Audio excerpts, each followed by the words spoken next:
Bismillahirrahmanirrahim. Assalamualaikum warahmatullahi wabarakatuh. Alhamdulillah. Alhamdulillahi rabbil alamin. Wassalatu wassalamu ala sayyidil mursalin habibina wa syafi'ina wa maulana Muhammadin wa ala alihi wa ahli baitihi at-tayyibin at-tahirin. Wa radiyallahu ta'ala an ashabi rasulillahil mayamin al-muntajabin. Subhanaka la ilma lana illa ma 'allamtana innaka antal alimul hakim. Rabbi shrah li sadri wa yassir li amri wahlul 'uqdatam min lisani yafqahu qawli. Subuhun quddusun rabbuna wa rabbul malaikati warruh. Muslimin muslimat jamaah majlis kajian Masjid Jami Al-Mubarakah yang dimuliakan Allah Subhanahu wa taala.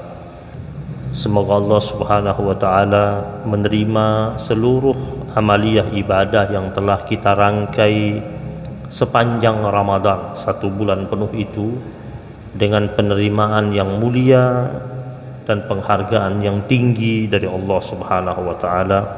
Dan semoga Allah Subhanahu wa taala menjadikan kita sebagai hamba-hamba Allah yang aidin, yang kembali kepada fitrah kita semula, dan menjadi hamba Allah yang faizin, menjadi hamba Allah Subhanahu wa taala yang mendapatkan kemenangan.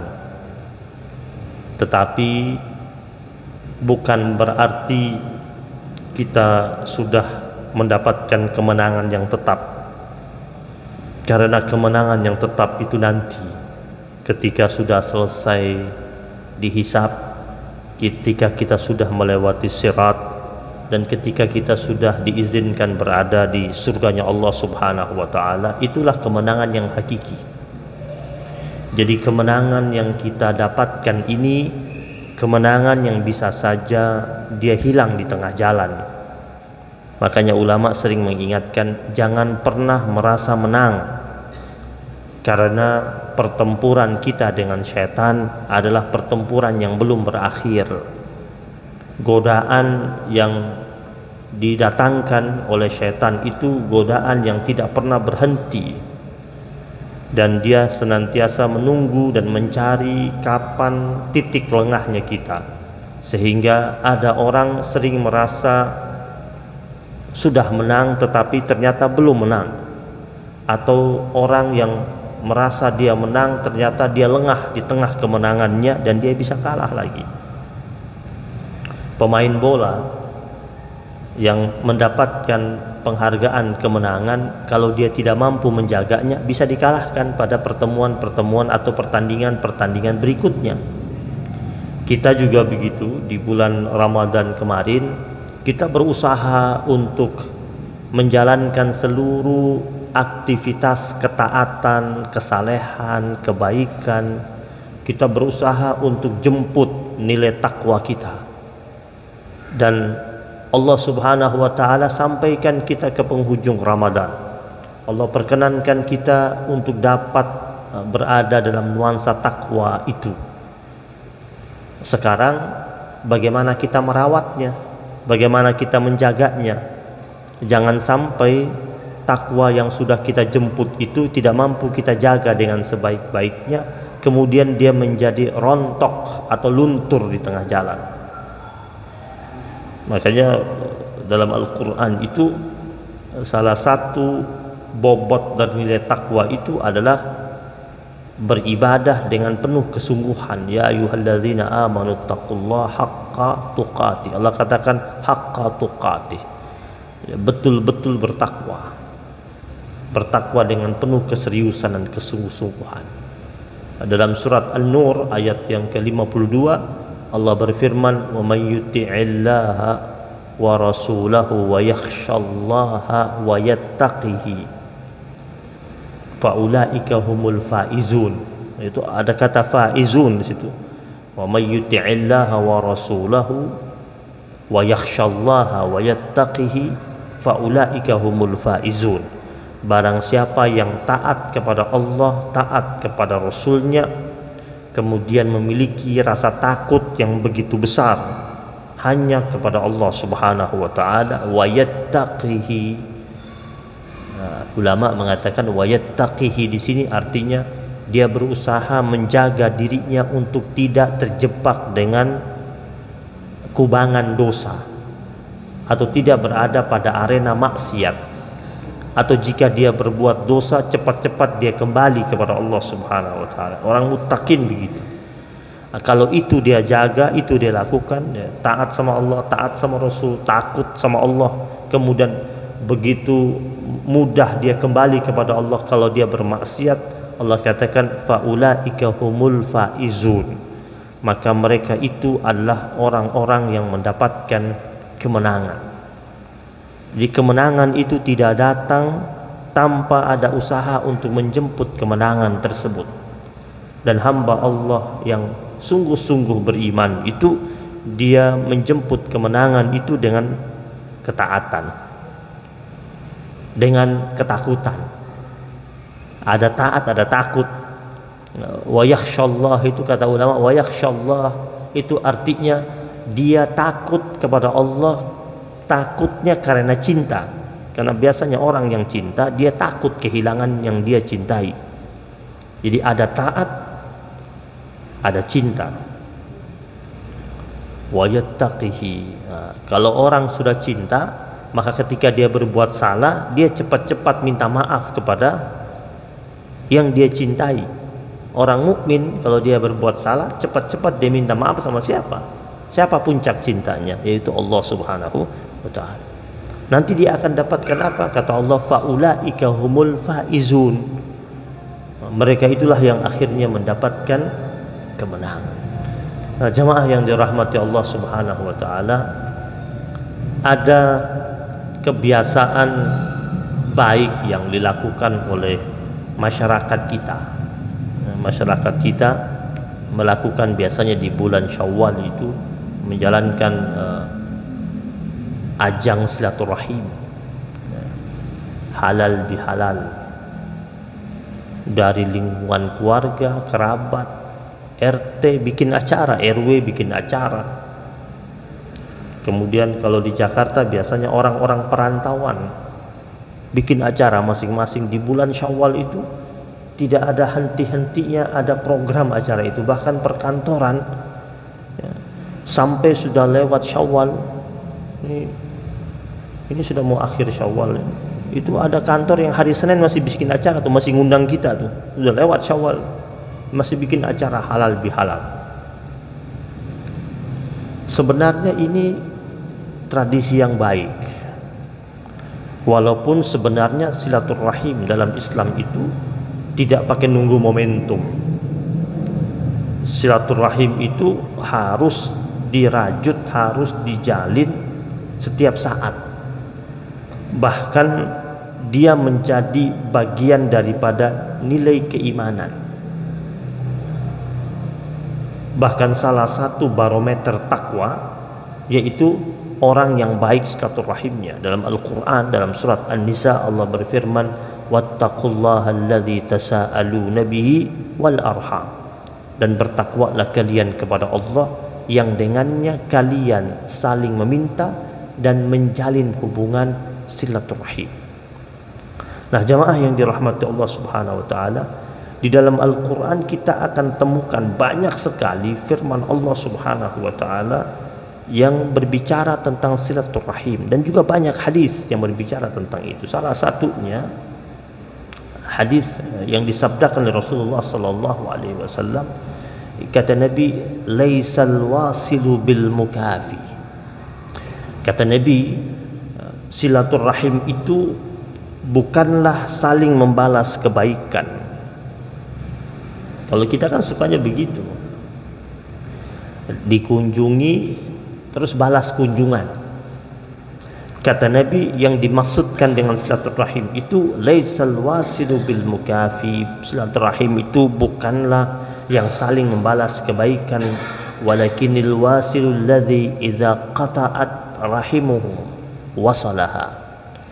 Yang dinamakan dengan silaturahim itu adalah orang yang berusaha untuk menjalin hubungan baik meskipun lingkungan terdekatnya merusak hubungan persaudaraan dengan dirinya.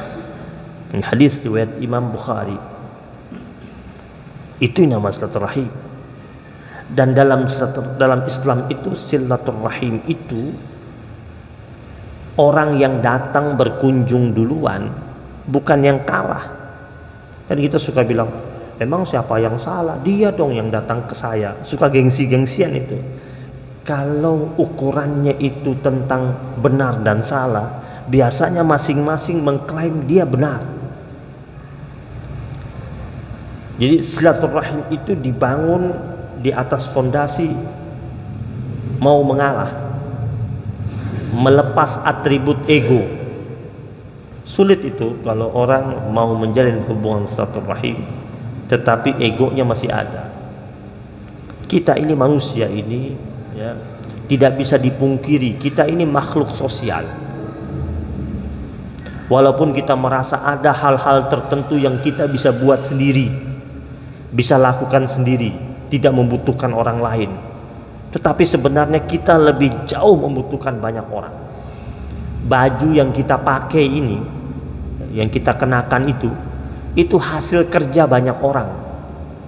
Ada tukang potong, ada tukang jahit, ada tukang kancingnya, ada tukang bungkusnya, ada tukang antarnya, ada tukang jualannya. Hasil perbuatan atau pekerjaan banyak orang. Ibadah kita, ya, karena kita ini makhluk sosial, ibadah kita itu secara beramai-ramai bobotnya berbeda dengan ibadah kita sendirian, kan? Sholat itu kita bisa melakukan sendirian, tapi pahalanya beda, kan?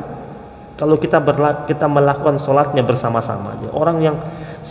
Orang yang senang kumpul kemudian melaksanakan sholatnya berjamaah, pahalanya beda tidak? Berinfak, nilai berkah daripada infak itu, infak yang dilakukan perorangan sama infak yang dilakukan berjamaah, beda tidak? Orang yang duduk makan di meja makan sendirian sama orang yang duduk di meja makan berjamaah, berkah mana?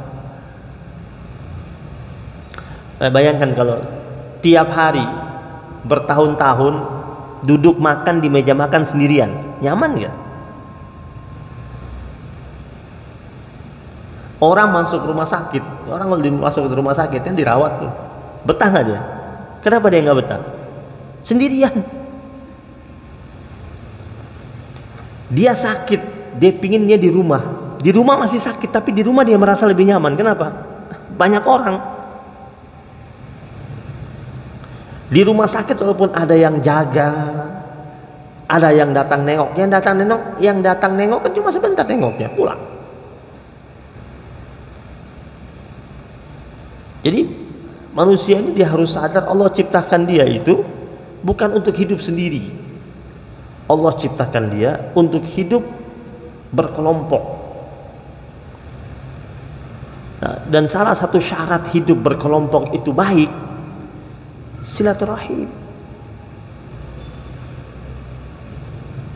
Bagaimana nyamannya seseorang itu jika silaturahimnya itu cacat, rusak. Kadang-kadang nih Lebaran suka muncul konflik baru. Lebaran nih muncul konflik baru. Kakak marahin adiknya. Adiknya hari ketiga baru datang, diomelin sama kakaknya. Kemana aja lu? Baru hari ketiga muncul. Gue ini abang lu, kakak lu, pengganti orang tua. Hari pertama kagak muncul, kedua kagak muncul. Kemana-mana lu ya, hari ketiga baru datang. Takut sama bini, dimarahin tuh. Kok jadi muncul konflik? Lebaran jadi konflik tuh, gara-gara telat datang kunjungan. Dalam Islam bukan itu. Dalam Islam itu tidak peduli dia tua atau lebih muda, Siapa yang datang berkunjung lebih dulu, mau dia seorang paman kunjungin ponakannya, yang datang berkunjung lebih dulu, dia yang lebih mulia di sisi Allah Subhanahu wa taala. Itu. Ada lagi modelnya.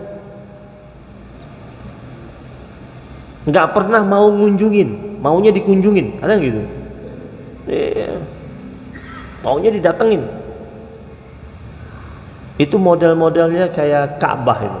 Orang Arab bilang la takun kal Ka'bah, jangan jadikan dirimu seperti Ka'bah. Maunya dikunjungi tapi tidak pernah ngunjungin. Ada Ka'bah ngunjungin kita? Enggak. Kita yang ngunjungin Ka'bah. Ada orang dia bikin dirinya kayak Ka'bah. Tanya sama dia, ente Ka'bah? Orang datang ke tempat dia, dia nggak balas-balas datang. Maka ya, sebagai seorang mukmin, dia patut menyadari keberadaannya, bahwasanya hidup dia ini tidak sendiri. Hidup dia butuh orang lain. Maka dalam Islam ini Allah ingatkan itu dalam surat Al-Hujurat, ya ayuhan nas inna khalaqnakum min dzakarin wa unsa wa ja'alnakum syu'uban wa qabaila lita'arafu. Fungsi utamanya Allah jadikan kita ini dari laki-laki dan perempuan. Dari laki-laki dan perempuan itu berkembang menjadi syu'uban wa qabaila, bersuku-suku, berbangsa-bangsa. Tugas utamanya apa?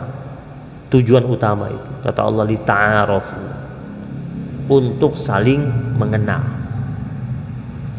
Bagaimana bisa saling mengenal kalau silaturahimnya nggak ada? Nih, kita di masjid nih.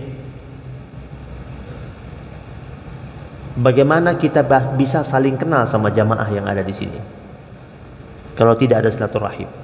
Allah bilang lita'arafu. Datang sholat tapi silaturahimnya nggak ada, kenal nggak? Kan ada tuh, ada model orang 5 tahun 10 tahun sholat di masjid ini tapi tidak ada jamaah yang dia kenal, wala namanya. Kok bisa? Bisa aja. Kenapa? Dia cuma datang sholat saja, silaturahimnya nggak ada. Nggak pernah salam-salaman sama jamaah, tidak pernah ngobrol, tidak ada ikatan emosional sama jamaah yang satu masjid dengan dirinya. Bahkan terkadang ketemu di satu tempat nggak saling tegur. Itu kan jamaah al-mubarakah itu. Ada acara kondangan di Bekasi, kita datang, dia datang, ternyata ya, baru tahu tuh ternyata yang ngundang ini ya, kenal sama kita, kenal sama dia. Sampai di sana ada dia juga. Kita juga segan negur dia, dia juga segan negur kita. Kenapa? Hanya saling lihat aja. Dalam hati bilang, itu kan jamaah al-mubarakah itu. Iya ya, subuh sering ketemu tuh, maghrib sering ketemu. Dalam hati ngomong itu. Mau langkah mendekat dan saling bersalaman itu berat. Kenapa? Karena tidak ada lita'arufu itu. Nggak saling kenal. Terus gimana tuh? Masa di tempat yang baik ini, rumah Allah ini, terus tidak ada saling mengenal, silaturahimnya tidak terbangun, tidak terbina. Bahaya sekali itu. Dan ini kan banyak terjadi.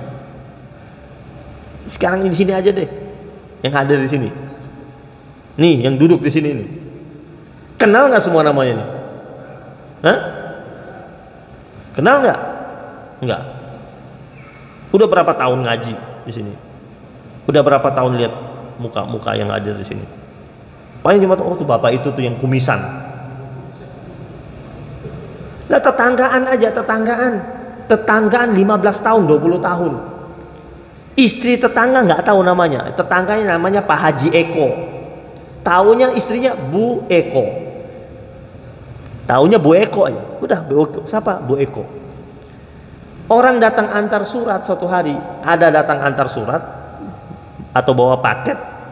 Pak, rumahnya Ibu Sri Hastuti di mana? Wah, baru dengar tuh namanya. Coba tanya di sana deh. Padahal Ibu Sri itu istrinya Pak Eko.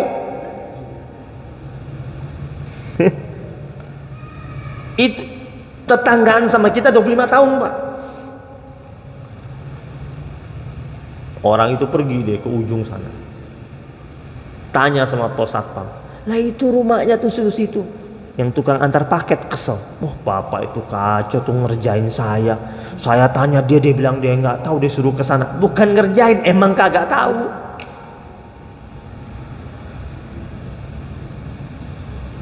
Makanya silaturahim yang dibikin sama RT RW itu penting juga, biar saling kenal. Dan kalau saling kenal anak-anaknya, anak tetangga kita. Kalau kita ketemu di tempat yang lain, dia lagi buat apa salah, kita oh ini anaknya Haji ini, anaknya Pak ini, anaknya Pak ini, kita datengin, kita tegur, kita kenal bapaknya. Tapi coba kalau silaturahimnya buruk, siapa nggak kenal, negur aja enggak. Allah bilang ta'arufu, untuk saling mengenal satu sama lain. Terus yang lain dirahmati Allah Subhanahu wa taala, berikutnya Allah ingatkan juga dalam surat An-Nisa tadi itu, wattaqullaha alladzi tasaaluna bihi wal arham. Tentang karakter orang takwa itu adalah orang yang betul-betul membangun hubungan silaturahim. Jadi silaturahim ini bukan hal yang sepele dalam Islam. Banyak syariat yang ada dalam Islam itu berkenaan dengan silaturahim. Contoh, ya, jual beli. Dalam Islam ini kan ada syariat jual beli. Dalam syariat jual beli itu penjualnya harus merasa senang dan pembeli juga harus merasa senang. Tidak ada yang dirugikan. Dan itu dibangun di atas fondasi silaturahim. Ya, kita kalau ada penjual yang suka kita belanja di warungnya, dia jual harganya pas dengan kita dan barang yang dia jual tidak mengecewakan, kira-kira datang lagi nggak? Orang bilang repeat order, ada repeat order, datang lagi nggak? Kita punya laundry, terus orang suka taruh barang cuciannya di tempat kita. Kalau hasilnya memuaskan, datang lagi nggak dia? Jadi pelanggan nggak? Kalau tiba-tiba setiap kali datang ambil baju hilang satu, atau baunya tidak enak, kira-kira dia pindah nggak ke tempat yang lain? Jadi dalam syariat jual beli, ya, itu dibangun di atas fondasi silaturahim, sehingga akhirnya sering terjadi hubungan yang harmoni antara penjual dan pembeli. Bahkan tak jarang, ya, hubungan itu bisa berlanjut, bisa besanan tuh antara pembeli dan penjual. Sering kita lihat, ya, sering kita lihat ada orang, dia kontraktor, ya, tukang bangun rumah. Terus karena dia tukang bangun rumah, dia suka ambil bahan bangunan dari salah satu toko. Sering ngambil. Hubungannya baik sama toko bangunan itu. Ambil bayar. Karena sudah sering ngambil, akhirnya bayarnya pakai jatuh tempo. Sering. Kemudian tidak pernah merasa kecewa.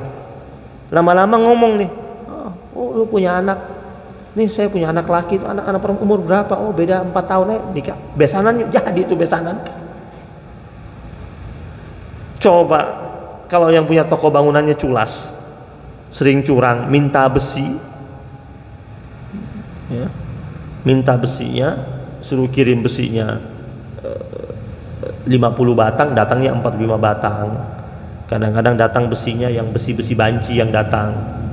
Tuh ada tuh besi yang, kan ada istilah itu, ada besi yang betul ori, ada yang banci yang datang, besi banci katanya. Kira-kira pas tukang bangunan bilang kita jodohan yuk, ngapain? Culas lu, jual aja culas. Nggak mungkin dia mau ngasih anaknya nikah sama anak pedagang toko bangunan itu. Syariat jual beli.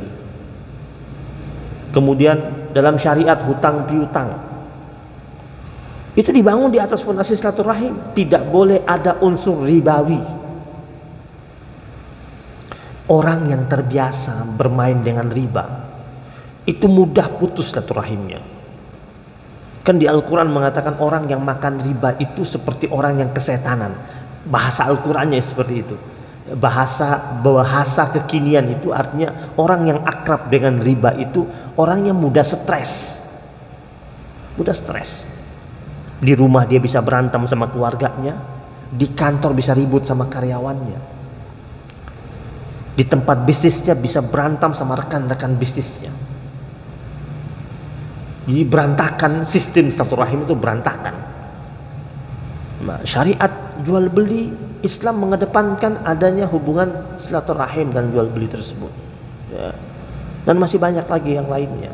Jadi syariat Islam itu dia berdiri tidak hanya sekedar berdasarkan hukum, tetapi juga ada fondasi silaturahim di situ yang harus dipertahankan oleh setiap hamba-hamba Allah Subhanahu wa taala. Nah, dalam sebuah hadis qudsi, kenapa ada istilah silaturahim ini? Kan menggunakan nama Allah nih, kata silah menyambung, rahim itu diambil dari salah satu nama Allah, Ar-Rahman Ar-Rahim. Maka Allah berfirman dalam sebuah hadis qudsi, Anar Rahman, akulah Allah sang maha kasih, wa ana khalaqtu ar-rahima, dan aku Allah Subhanahu wa ta'ala yang menciptakan rahim. Allah, washtaqaqtu laha min ismi, dan aku Allah Subhanahu wa ta'ala membuat ikatan persaudaraan dan memberi nama dengan menggunakan namaku, kata Allah. Jadi yang kasih nama Allah, washtaqaqtu laha min ismi, aku Allah Subhanahu wa ta'ala membuat ikatan persaudaraan dan memberinya nama dengan namaku, kata Allah. Berarti kalau orang yang memutuskan hubungan silaturahim, makanya Allah bilang di sini, faman wasalaha wasaltuhu, barang siapa yang menjalin hubungan silaturahim berarti dia telah menjalin hubungan dengan aku Allah Subhanahu wa ta'ala, atau mempertahankan hubungan dengan Allah. Wa man qata'aha batattuhu, kata Allah, dan barang siapa yang memutuskan hubungan silaturahim maka dia adalah hamba Allah yang memutuskan hubungan dengan Allah Subhanahu wa ta'ala, atau tidak mempertahankan hubungan dengan Allah Subhanahu wa ta'ala. Sekarang silakan pilih. Makanya jangan mudah memutuskan hubungan silaturahim dengan siapapun. Bahkan dalam sebuah hadis riwayat Imam Abu Daud dalam kitab Sunan Abu Daud, Nabi bersabda begini, ma min dzambin ajdaru ayyu'ajjilallahu ta'ala li sahibihi al-uqubah fid dunya. Tidak ada dosa yang lebih pantas disegerakan oleh Allah Subhanahu wa ta'ala, ayyu'ajjilallahu ta'ala li sahibihi al-uqubah. Tidak ada dosa, ya, yang lebih pantas disegerakan oleh Allah Subhanahu wa ta'ala balasannya bagi pelaku dosa tersebut di dunia, ya, ma'ama yudakhiru lahu fil akhirah, dengan Allah Subhanahu wa ta'ala tetap saja masih menyimpan hukumannya untuk akhirat, kecuali dua ini. Jadi ada dua dosa yang sebelum nanti di akhirat dia akan dapat hukumannya, sudah dapat hukuman di dunia. Apa saja itu?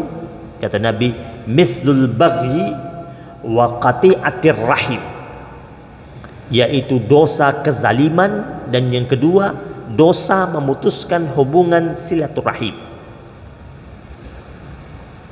Jadi orang yang berbuat zalim itu, orang tersebut sebelum nanti dia dapat balasannya di akhirat, dia bakal mendapatkan hukuman di dunia lebih dahulu. Jadi sebelum mati dia dapat dulu hukuman itu, hukuman zalimnya. Begitu pula dengan orang yang memutuskan hubungan silaturahim, sebelum nanti dia dapat akibatnya di akhirat, dia sudah dapat DP hukumannya di dunia. Maka ulama mengatakan hadis di atas tadi itu sesungguhnya, ya, menjelaskan bahwasanya betapa silaturahim itu dapat masuk kategori dosa besar. Karena orang yang melakukan pemutusan hubungan silaturahim itu dapat saja melakukan kerusakan di muka bumi. Iya. Namanya sudah putus hubungan silaturahim, hati sudah tidak ada perasaan lagi sama orang itu, bisa bikin segala macam. Jadi dia disegerakan hukumannya di dunia sebelum dia mendapatkan balasannya di akhirat. Dalam surat Muhammad ayat 22 sampai 23 Allah berfirman, "Fahal asaitum in tawallaitum an tufsidu fil ardi wa tuqatti'u arhamakum." Selevel. Ya. Maka apakah kiranya kalian ketika kalian berkuasa kemudian kalian akan melakukan kerusakan di muka bumi dan memutuskan hubungan kekeluargaan di antara kalian? Jadi orang yang memutuskan hubungan silaturahim itu satu level dengan orang yang melakukan kerusakan di muka bumi. Dan yang menarik kalau kita bahas ini surat Muhammad ayat 22 ini, fahal asaitum in tawallaitum an tufsidu fil ardi wa tuqatti'u arhamakum. Biasanya orang ketika dia berkuasa, hubungan dengan kerabat dekatnya suka jauh. Coba lihat. Dia punya posisi tertentu jauh dengan kerabatnya. Jarang ketemu, jarang kunjungan. Keluarganya suka minta bantuan, keluarga dekat minta bantuan nggak dibantu. Nanti setelah dia sudah habis jabatannya baru dia gabung. Suka diomongin sama keluarganya. Kemarin-kemarin sebelum pensiun mana pernah kumpul sama kita. Sekarang aja udah pensiun baru datang cari kita. Ada nggak gitu? Ya. Waktu belum pensiun masih jaya-jayanya kumpul keluarga nggak pernah muncul. Diundang nggak pernah datang. Setelah pensiun datang. Ini Allah bilang di sini. Wa tuqatti'u arhamakum.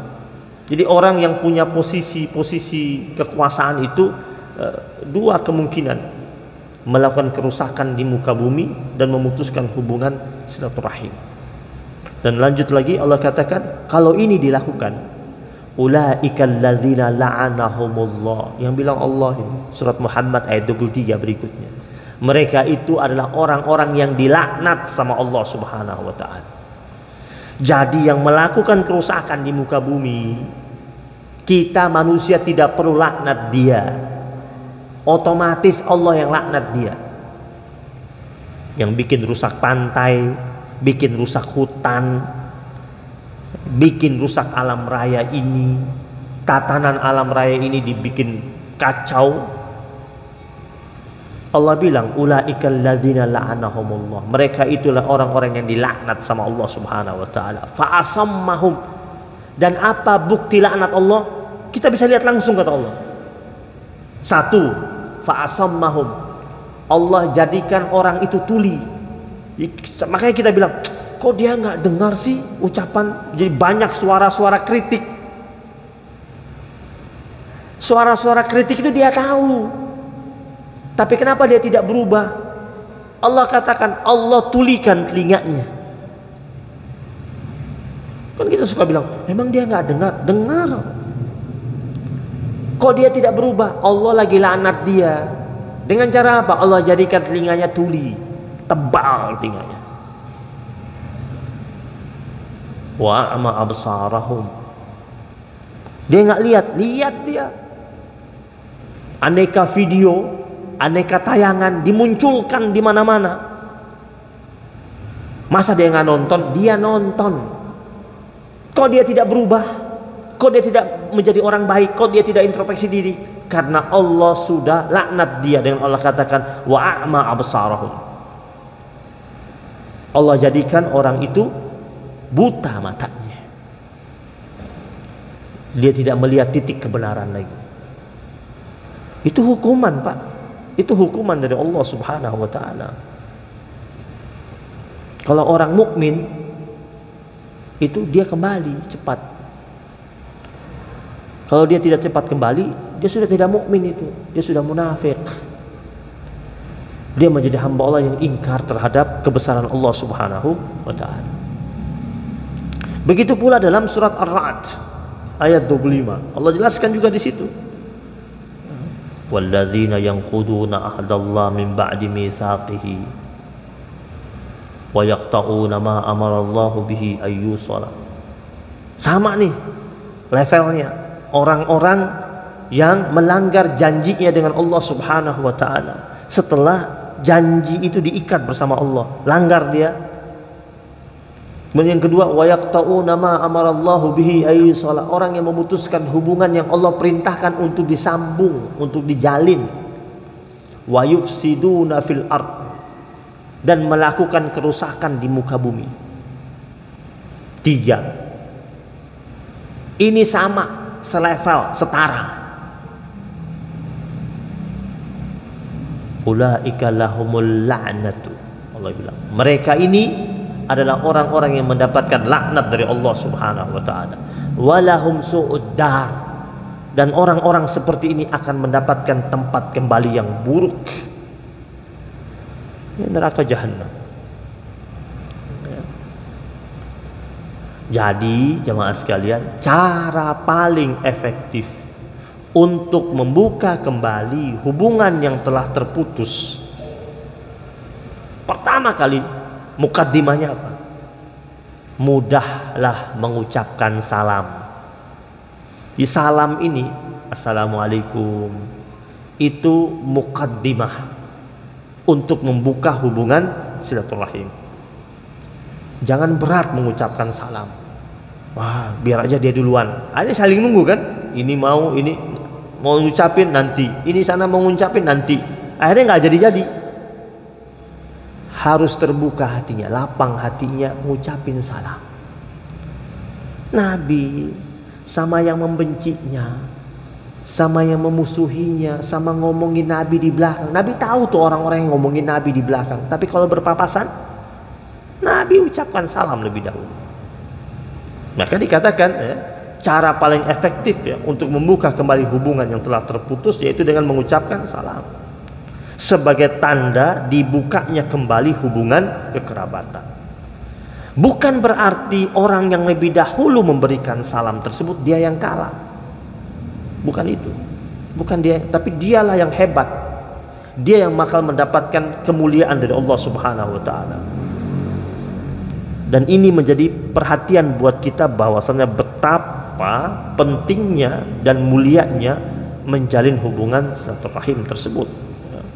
Maka dalam Al-Quran, dalam surat Ali Imran itu ayat 103 itu, wa'tasimu bihablillahi jami'a wa la tafarraqu wazkuru ni'matallahi alaikum idh kuntum a'da'an fa'allafa baina qulubikum fa asbahtum bi ni'matihi ikhwana. Ini ayat turun Allah ingatkan buat orang-orang Ansar, suku Aus dan Khazraj, yang sebelum datang Islam mereka 120 tahun perang terus. Tiap tahun ada bulan tertentu mereka perang tanpa ada jeda. Pokoknya tiap tahun ada perang aja. 120 tahun. Datang Islam merekatkan mereka. Jadi betapa indahnya Islam itu.